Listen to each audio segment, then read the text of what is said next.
কি ভয়ঙ্কর মায়াতোর। লিখেছেন আরিফা তাসনিম তামু। পর্ব সংখ্যা ৮। রাত বাজে ২টা। রোদের ঘুমই আসছে না।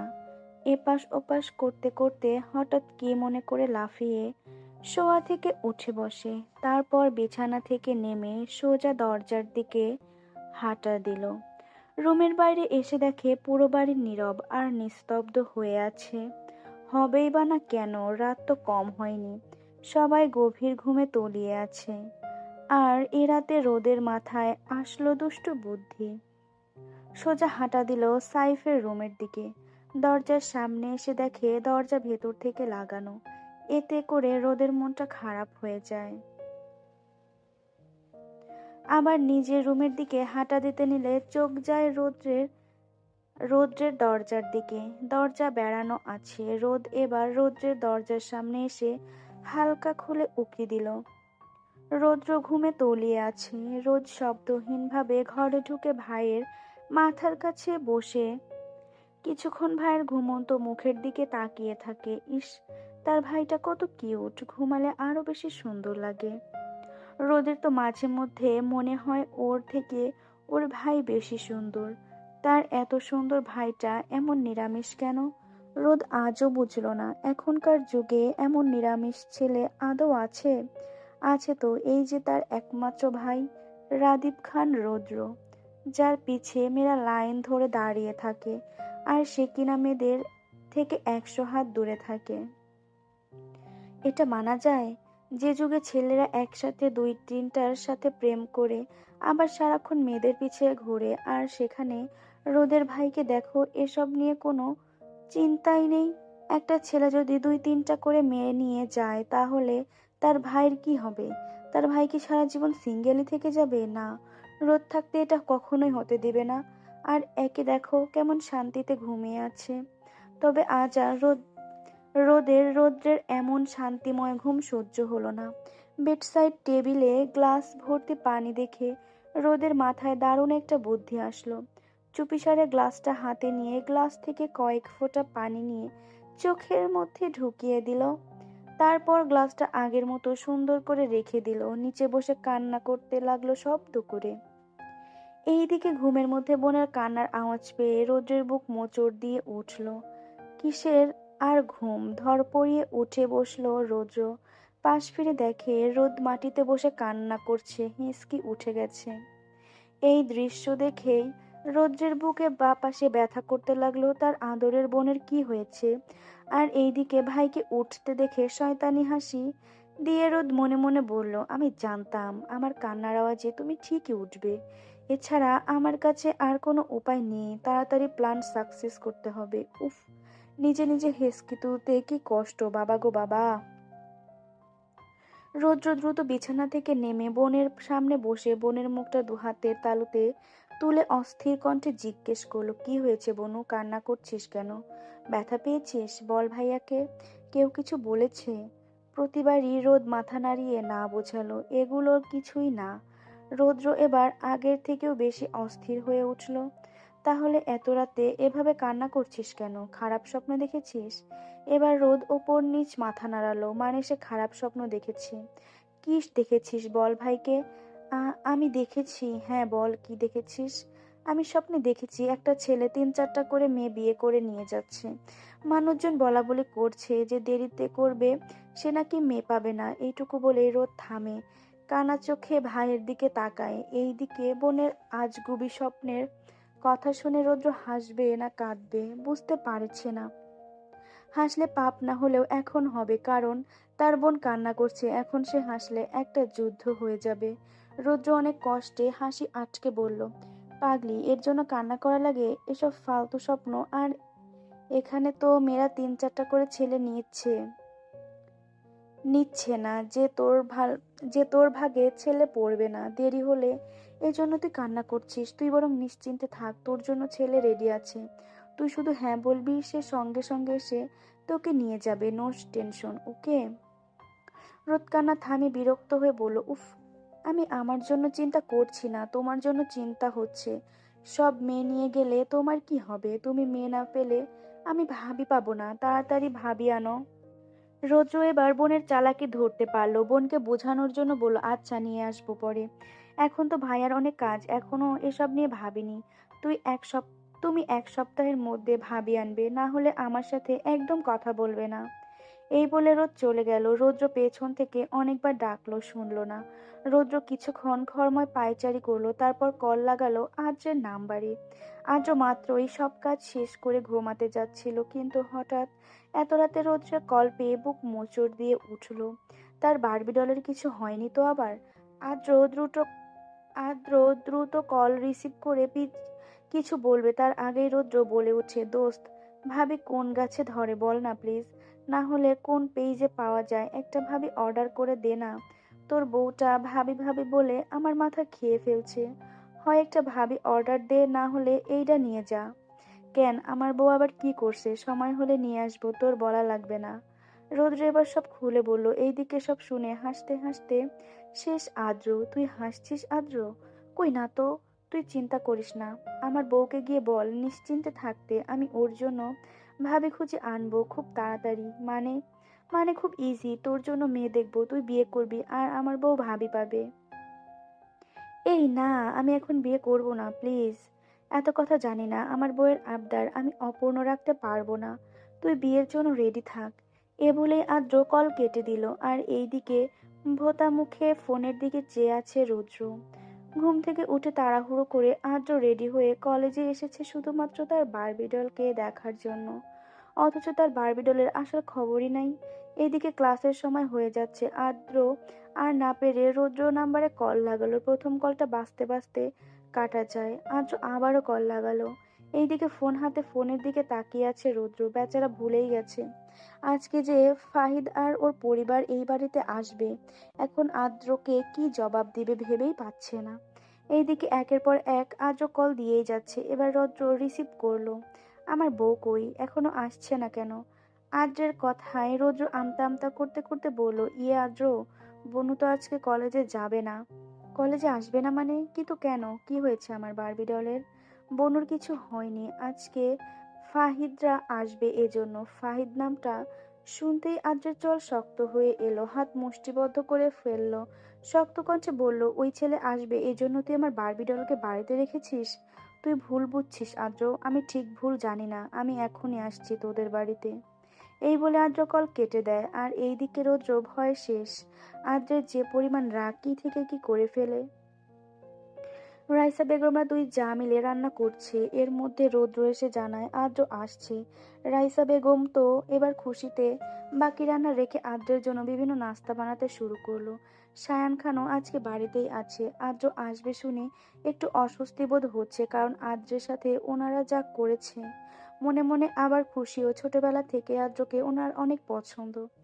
খানবাড়ির সামনে গাড়ি থামিয়ে গাড়ি থেকে নামলো আদ্র। কালো ফর্মাল গেট আপে আসছে। আদ্র দ্রুত পায়ে হেঁটে বাড়ির ভেতরে গেল। কলিং বেল চাপতেই দরজা খুলে দিল রৌদ্র, যেন সে আদ্রের অপেক্ষাতেই ছিল। আমার বউ কই? আছে, তুই আগে অন্তত ভেতরে আয়। আদ্র ভেতরে গেল। সোফাতে বসে সায়ান খান পেপার পড়ছিল।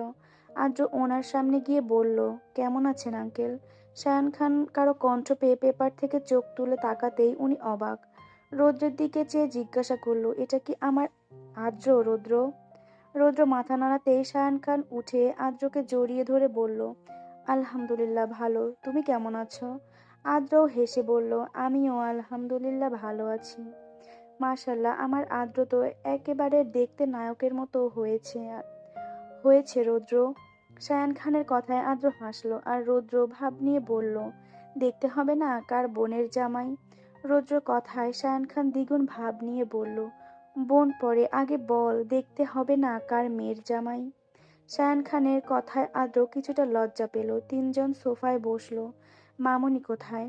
আদ্রের কথা রৌদ্র রাইসা বেগমকে ডাকলো। রাইসা বেগম তো আদ্রকে দেখে মাশাল্লাহ বলতে বলতে মুখে ফেনা তুলে ফেলেছে। আদ্র ওনাকেও জড়িয়ে ধরে ভালো মন্দ জিজ্ঞেস করলো। ফারহানা বেগম মানে রৌদ্রের ছোট আম্মু এসে দেখা করে গেল। ওনারা তো আদ্রকে বেশ মনে ধরেছে। দুই যা দেখা করে ছুটলো নাস্তা আনতে। সায়ান খানের কল আসায় এক সাইডে চলে গেল। এখন এখানে রৌদ্র আর আদ্র ছাড়া কেউ নেই। আমার বউকে ডাক, আর পারছি না অপেক্ষা করতে। ঢং দেখলে বাঁচি না। এই বলে রোদকে ডাক দিল। রোদ চুল বাঁধছিল। ভাইয়ের ডাক পেয়ে খোলা চুলেই রুম থেকে দৌড়ে বের হয়ে আসলো।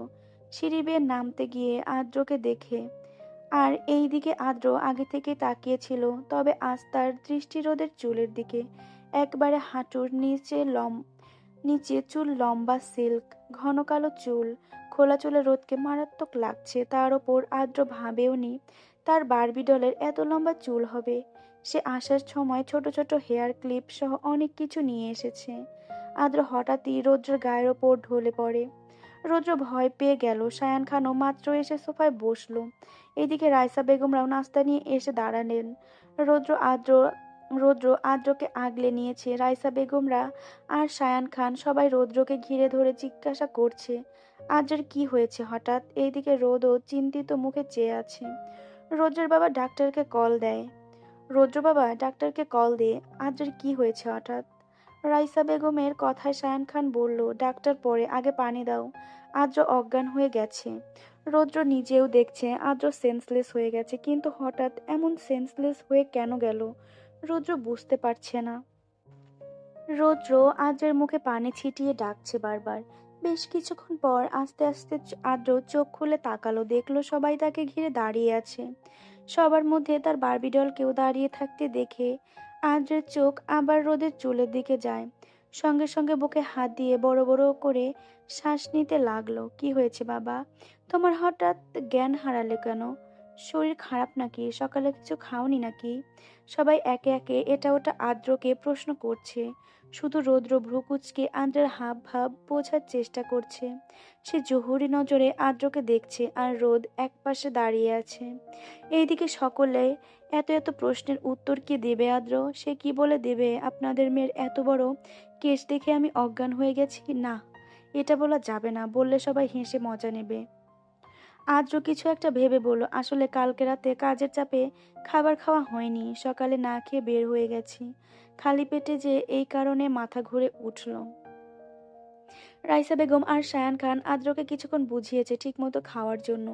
এরকম হলে শরীর খারাপ করবে আরো। রাইসা বেগম বিভিন্ন খাবার এনে আদ্রের সামনে রাখতে লাগলেন। এইদিকে আদ্রের ডাহা মিথ্যা কথা শুনে আদ্রের কানে দাঁতে দাঁত পিষে ফিসফিস করে বলল, আমার একমাত্র বোনের জামাইটা যে কালকে রাত থেকে না খেয়ে আছে, এটা শুনে আমি খুবই শোকাহত। এখন আমার কি করা উচিত? মেয়েদের মতো নাকের পানি চোখের পানি এক করে কাঁদবো? অবশ্য কান্না আমার আসছেও না, কারণ সকালে তাকে ফোন দিয়েছি আর তার বোন ধরে বলেছে যে তার ভাই খাবার গিলছে, নিচে মোবাইল ঘরে রেখে গেছে। রোজের কথায় আদ্র ফিসফিস করে বলল, মাইনকে চিপায় পড়লে মিথ্যাকেও সত্যি বলে চালিয়ে দিতে হয়। তা আপনি আবার কোন মাইনকার চিপায় আটকে গেছেন, আর কেনই বা অজ্ঞান হয়ে গেলেন? যদি এই অধমকে বলতেন তোর বোনের এত বড় চুল দেখে নিজেকে সামলাতে পারিনি, হঠাৎই মাথা ঘুরে উঠল। আর আদ্রের কথার মাঝে রৌদ্র বিস্ময় কণ্ঠে বলল, মানে তুই আমার বোনের লম্বা চুল দেখে সেন্সলেস হয়ে গেছিস? আদ্র আদ্র উপর নিচ মাথা ঝাঁকিয়ে হ্যাঁ বোঝাতেই রৌদ্রর হাতে তালি দিতে দিতে বলল, ও মায়া মা গো, ও মা গো, কি ভালোবাসা! বউয়ের চুল দেখে একেবারে সবার সামনে সেন্সলেস হয়ে গেছিস? তুই তো ইতিহাস করে ফেলেছিস, সাব্বাস বেটা। এদিকে বাকিরা ওদের শুন কথা না শুনলেও রৌদ্রকে হাতের তালি দিতে দেখে ভ্রু কুঁচকে ওদের দিকে চেয়ে আছে। রাইসা বেগম ছেলের এমন কাজে বিরক্ত হয়ে বলল, পাগলের মতো তালি দিচ্ছিস কেন? দেখছিস না কাল থেকে ছেলেটা না খেয়ে অসুস্থ হয়ে গেছে? কোথায় তাড়াতাড়ি ছেলেটাকে খাওয়াবি, তা না করে হাতে তালি দিচ্ছিস? মায়ের কথায় রৌদ্র এবার নাটকীয় ভঙ্গিতে আদ্রকে বলল, আসলেই তো, আসো বাবা, আসো, খেতে আসো, না হলে না হলে আবার অজ্ঞান হয়ে পড়ে যাবে না হলে আবার অজ্ঞান হয়ে পড়ে যাবে। শেষের কথাটা একটু টেনে বলল। আদ্র দাঁত কিরমির করে রৌদ্রের দিকে চেয়ে আছে, আর রৌদ্র দাঁত কেলিয়ে হাসছে। এর মধ্যে রাইসা বেগম আবার তাড়া দিলেন খাবার খাওয়ার জন্য। আদ্র পড়েছে মহা বিপদে। সে বাড়ি থেকে খেয়ে এসেছে, এখন তার খাওয়ার বিন্দু পরিমাণও ইচ্ছে নেই। তখন মাথায় যা আসছে বলে দিয়েছে। এখন কি করব? অসহায় চোখে রৌদ্রের দিকে তাকালো।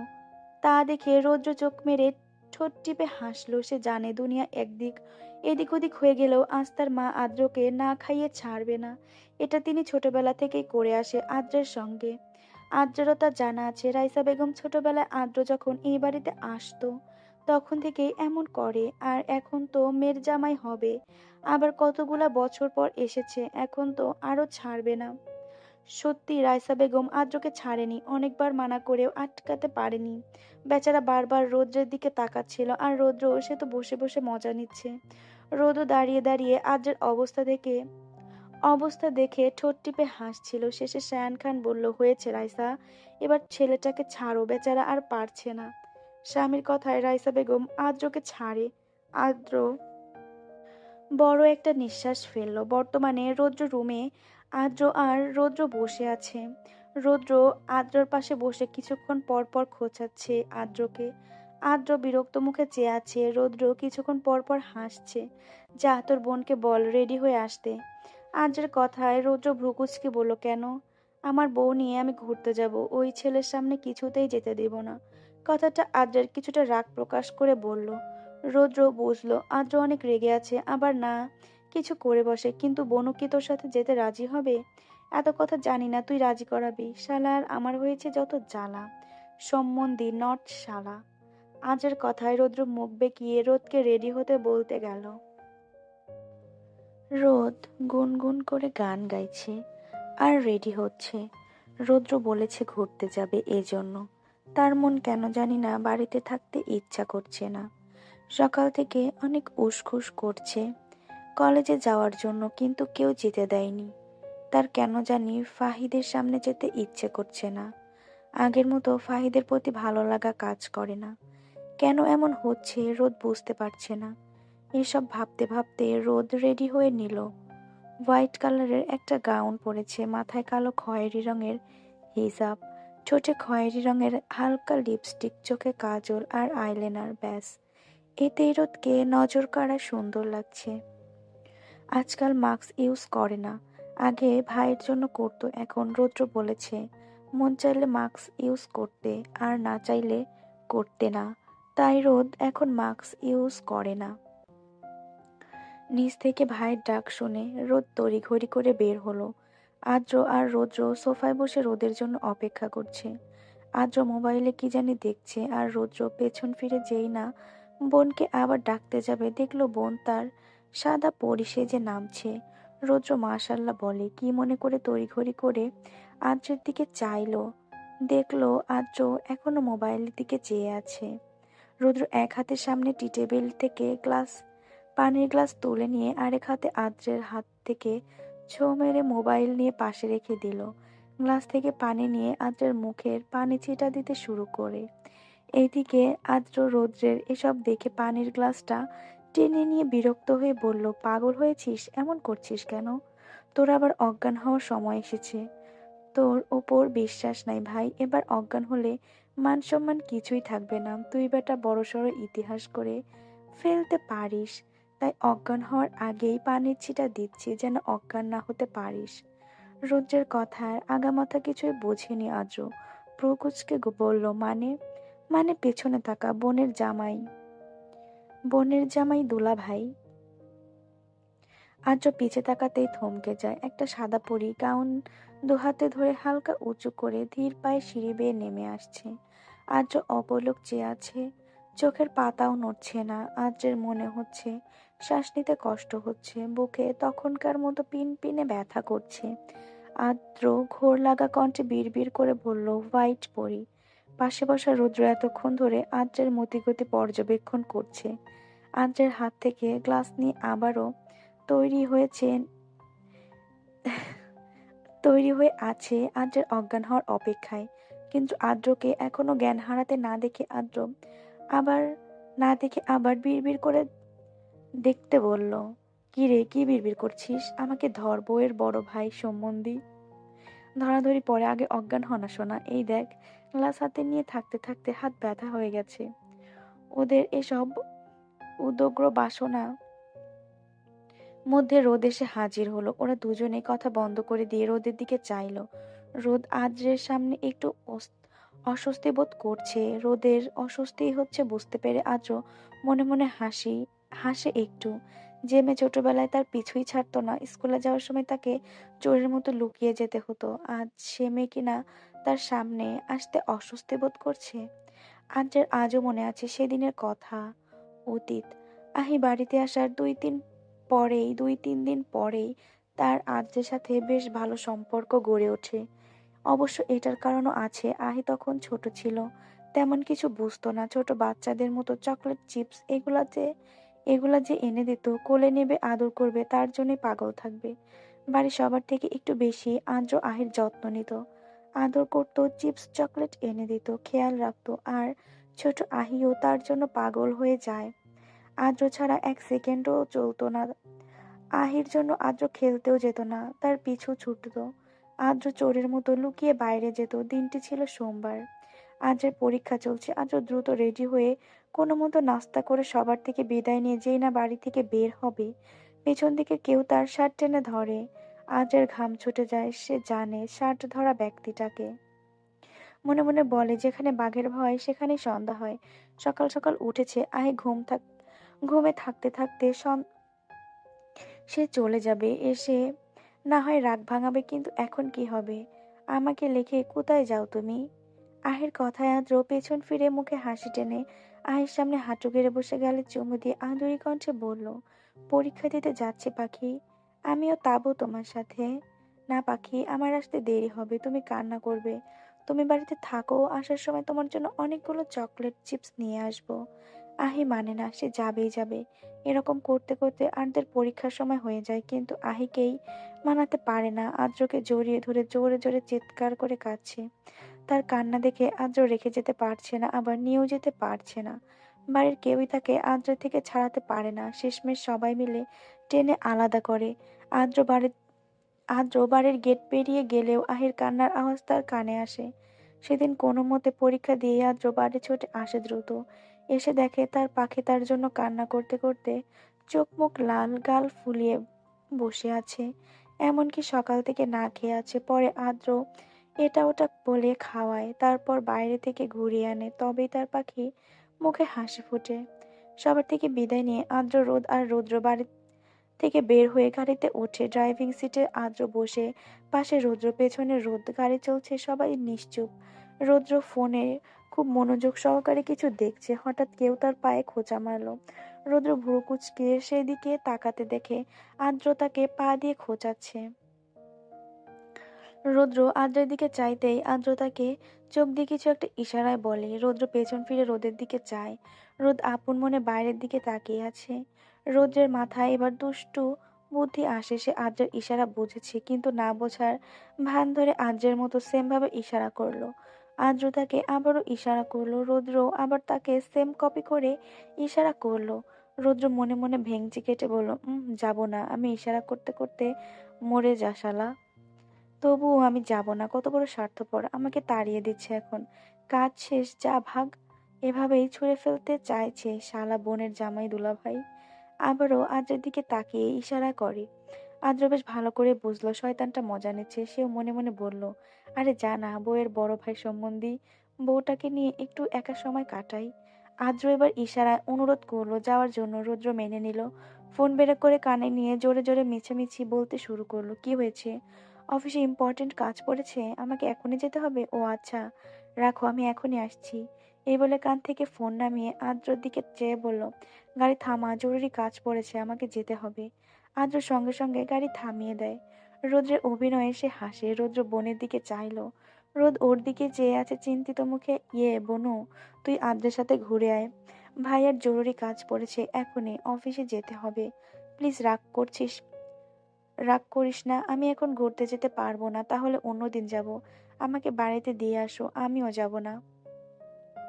রোদ মিনমিনে কণ্ঠে বলল। রৌদ্র আদ্র দুজনেই জানতো রোদ এটা বলবে। রৌদ্র বোনকে বুঝিয়ে বুঝিয়ে বাঝিয়ে রেখে বিদায় নিয়ে চলে যায়। আদ্র রোদের উদ্দেশ্যে বলল, আমি কোনো আমি কোনো কারো ড্রাইভার না।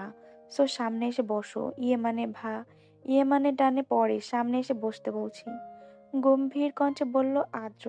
আদ্রের গম্ভীর কণ্ঠ শুনে রোদ আর কিছু না বলে চুপচাপ বের হয়ে সামনে এসে বসে। অন্যদিকে রৌদ্র সেদিনের মতো আজকেও রেস্টুরেন্টে এসে ঢুকতেই ইয়ানা আর ওর ফ্রেন্ডদের সাথে দেখা। ইয়ানা সেই ফ্রেন্ডটির যে রৌদ্রকে দেখে সেদিন ফিদা হয়েছিল, সে আজকে আবার রৌদ্রকে দেখে হাসি মুখে বলে, ভালো আছেন ভাইয়া? আমার বাচ্চারা আর বউ ভালো আছে? মেয়েটার কথায় রৌদ্র যেন আকাশ থেকে পড়লো। সে ভেবেছে অন্য কাউকে হয়তো বলছে। সে আশেপাশে চায় না, কেউ তো নেই, তার মানে তাকেই বলছে। কিন্তু তার বউ বাচ্চা এলো কোথা থেকে? সে কিছু বলতে যাবে দেখে ইয়ানা মেয়েটা ইশারায় চুপ করতে বলছে। রুদ্র সেটা দেখে সন্দেহ চোখে তাকিয়ে মেয়েটাকে বলে, বাচ্চারা আর বউ মানে বুঝলাম না, কাকে বলছো? আপনার বউ বাচ্চার কথা বলছি। আরে লজ্জা পাবেন না, আমরাই তো। আপনার যে 4টা বাচ্চা আছে, বউ আছে, আবার একটা পেটে, সেটাও আমরা শুনেছি। ইয়ানা আমাকে সব বলেছে। তবে ভাইয়া, আপনাকে দেখলে মনে হয় না আপনি এতগুলো বাচ্চার বাপ। মেয়েটা প্রথম কথায় রুদ্রের মাথায় যেন আকাশ ভেঙে পড়ে, কিন্তু শেষে ইয়ানার নাম বলতেই সে ইয়ানার দিকে চায়। দেখে ইয়ানা নিচের দিকে তাকিয়ে কিছু বিড়বিড় করছে। রুদ্রের আর বুঝতে বাকি নাই যে এই মেয়েটা সত্যিই এসব বলেছে। সে শয়তানি হাসি দিয়ে ইয়ানার ফ্রেন্ডের উদ্দেশ্যে বলল, আসলে তুমি না বললে আমি জানতামই না। আমার একটা বউ আছে আর 4টা বাচ্চা আছে, আবার আরো একটা পেটে। তোমাকে যে এসব ফালতু কথা বলেছে তাকে জিজ্ঞেস করিও। আমার বাচ্চাগুলো কি সে ডাউনলোড দিছে নাকি? আর তাকে মনে হয় আমি যে মাসে শুক্রবার নাই সে মাসে বিয়ে করেছি। আমার মনে পড়ছে না ঠিক কোন মাসে শুক্রবার ছিল না। তোমরা জানলে বলিও। মানে এগুলো সব মিথ্যা, সেটা তোমার ফ্রেন্ডকে জিজ্ঞেস করো। রোজের কথা সূচি মানে ইনায়ার বান্ধবী ইয়ানাকে জিজ্ঞাসা করলো, কি রে, এসব কি সত্যি নাকি মিথ্যা? মিথ্যা, মাথা নিচু করে মিনমিনে কণ্ঠে উত্তর দিল ইয়ানা। তা দেখে রৌদ্র গম্ভীর কণ্ঠে বলল, এই মেয়ে, তুমি এটা কেন করলে? রৌদ্রের কথা ইয়ানা কিছুক্ষণ চুপ থেকে তারপরে বোকা হেসে বলল, বিশ্বাস করেন ভাইয়া, আমি এটা ইচ্ছে করে করিনি। তখন আমার আবেগ কাজ করেছিল, বিবেক কাজ করেনি। বিবেক কাজ করলে কি আমি এমনটা করতে পারতাম? আপনি বলেন।